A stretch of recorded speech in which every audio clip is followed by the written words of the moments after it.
from Fargo and serving you on TV, online, and on the go. This is Valley News Live at noon. New at noon, a massive ground search is underway in southeastern North Dakota this afternoon in hopes of finding a missing woman. Hi, everyone. Thanks for joining us this afternoon. Volunteers, along with EMS and the fire department, are searching for Sherry Ann Glover.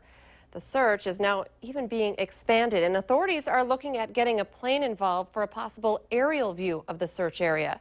Glover is 45 years old, 5 feet tall, and about 135 pounds. She has brown hair and blue eyes. Her picture's on your TV screen right now if you'd like to take a look. She was last seen Wednesday morning in Havana, North Dakota. Police say Glover has a history of mental illness and is believed to be on foot. If you have any information on where she is, you're asked to call the Sargent County Sheriff's Office. That number's on your screen, 701-724-3302. A man is in critical condition this afternoon after being hit by a train in Jamestown. 60-year-old Dennis Schneider of Jamestown was hit by a slow-moving train at the crossing at 2nd Avenue yesterday. Family friends say Schneider was in his wheelchair crossing the tracks when his tire got stuck in the tracks. He was airlifted to Sanford Health in Fargo. An 18-year-old Fargo man is in jail in connection with shots being fired in West Fargo a little over a week ago. It was one of a number of shots fired reports that police in Fargo and West Fargo are still investigating. In this case, Nadin Corey is being held on a charge of aggravated reckless endangerment. Police combed the area at 45th Street and 7th Avenue East after the initial reports came in about a week ago on Wednesday night. They were looking at that point for shell casings or anything that might indicate gunfire. They later found evidence of gunshots in 2 West Fargo neighborhoods. Both are on the city's east side, one of them not far from the area that police first searched. Police say they don't believe anyone was hurt, but they say they found a bullet hole in a car and in a house. A man has been charged in connection with the drive-by shooting in North Fargo. Patrick Watson of West Fargo faces a reckless endangerment charge for allegedly shooting at a man around 4 last Thursday afternoon in a North Fargo neighborhood. No one was hurt in the incident. Watson is being held in the Cass County Jail. The Wilkin County Sheriff's Office says speed and alcohol were both factors in a rollover northeast of Wahpeton-Breckenridge. Just before midnight, deputies were called to the intersection of Highway 9 and County Road 18, which is about 11 miles from Breckenridge. Deputies say it appears the vehicle left the road and rolled several times. The driver was not hurt, but a passenger was taken to a local hospital. It's Friday, so that means it's time to take a look at this week's Valley's Most Wanted. Police are looking for 44-year-old Craig Olson. He's wanted for felony theft of property. His picture's on your TV screen right now. Call your local law enforcement if you have any information on where he is. We started off the day very chilly, but the sunshine is warming us up nicely on this Friday afternoon. Let's check in with meteorologist Justin Fanfarelli with the latest here as we move into the weekend. Nice improvement from, when I got to work this morning, it was below freezing. Yeah, we're going to have a really nice improvement out there as we go into at least the start of the weekend. Good afternoon, everybody. So we're tracking warmer air off to our west right now. We are not bad out there with the sunshine. 51 at Fargo, Jamestown 45 at Devil's Lake, but in Rapid City 67 degrees right now. Wind nowhere near where it was yesterday when it was breezy. Wind speeds between 5 and 15 miles per hour, mainly from the east. We are starting to get more of a southerly direction into our western counties right now. Mainly sunny skies. We are seeing a few passing clouds as you make your way off east toward the Bemidji area, and there is some precipitation in the form of some rain showers into southern Manitoba and out toward the Roseau area, but the precip is pretty light out there where it is falling. Here into the Fargo area, we're going to see sunshine, that wind flipping around to the more of a southerly direction, warming us up. I think we could get into the mid-60s out there for the day today. We're going to warm up even further as we start the weekend and then really cool it down as some rain moves through to start next week. I'll have details coming up later in the newscast. Thank you, Justin. An autopsy will be performed today in Minneapolis to determine what caused the death of Grammy and Oscar-winning artist Prince. Millions of his fans around the world are mourning his passing, many still stunned that the recording star is gone. Jamie Yukas has the latest from outside Prince's Paisley Park recording studio near Minneapolis. The fence outside Paisley Park Studios has bloomed into a violet memorial as fans paid tribute to Prince. He touched many, many generations. He touched many cultures. Prince's reign over popular music spanned 4 decades and touched almost every genre. He wore his sincerity on his sleeve, and you could feel it. I'm going to miss my friend. Sheila E. knew and worked with Prince for almost 40 years. He was a gentleman, very funny, and competitive, a perfectionist, a genius.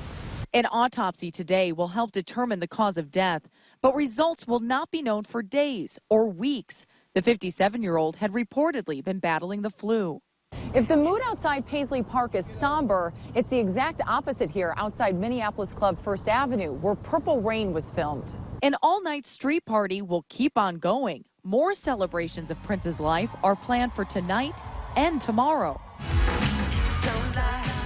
With his death, Prince is king of the music charts, his albums dominating the iTunes Top 50 list.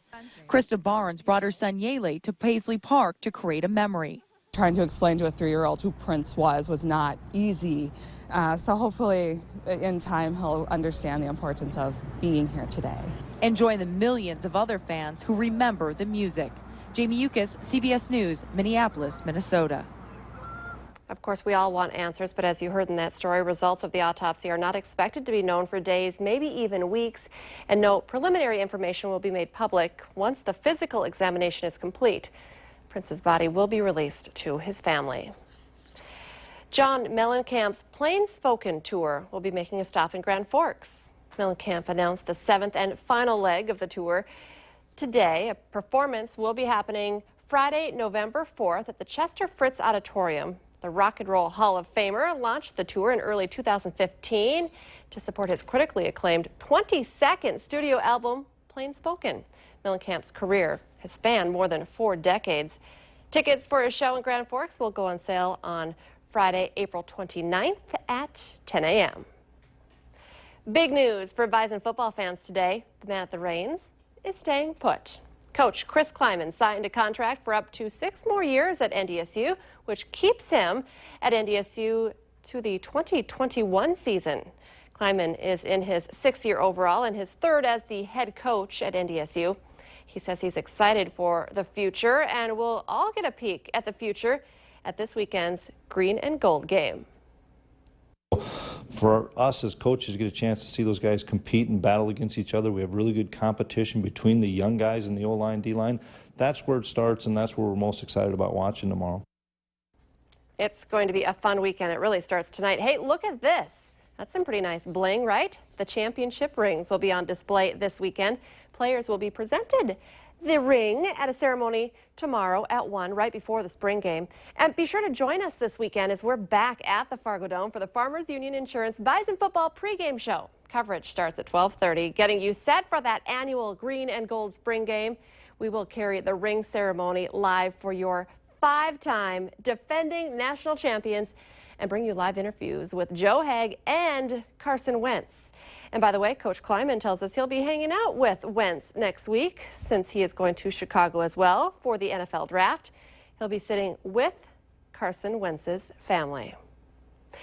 A new analysis finds electric vehicle and hybrid loyalty has fallen to an all-time low. According to Edmunds.com, only 27.5% of all hybrid and electric vehicle trade-ins this year have been applied to the purchase of another hybrid or EV. The analysis reinforces a trend from last year that owners of alternative fuel vehicles are returning to traditional gasoline-powered vehicles in greater numbers than ever before. Nearly 80 Sears and Kmart stores will be closing across the country. In its latest move to cut losses, Sears Holdings says it'll close 10 Sears stores and 68 Kmart stores this summer. Closing Sears stores will start their liquidation sales next Friday, April 29th, while closing Kmart stores will start theirs on May 12th. A new program at Mayo Clinic is all about the ladies. Ahead here at noon, a one-of-a-kind program to help wounded female military veterans. But next year at noon, we're enjoying a great start to the weekend. But how long will that last? We'll get all the details next in weather.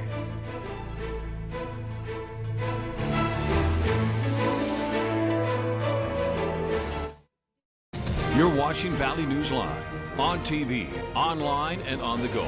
Always on, wherever you are, whenever you need to know. Valley News Live.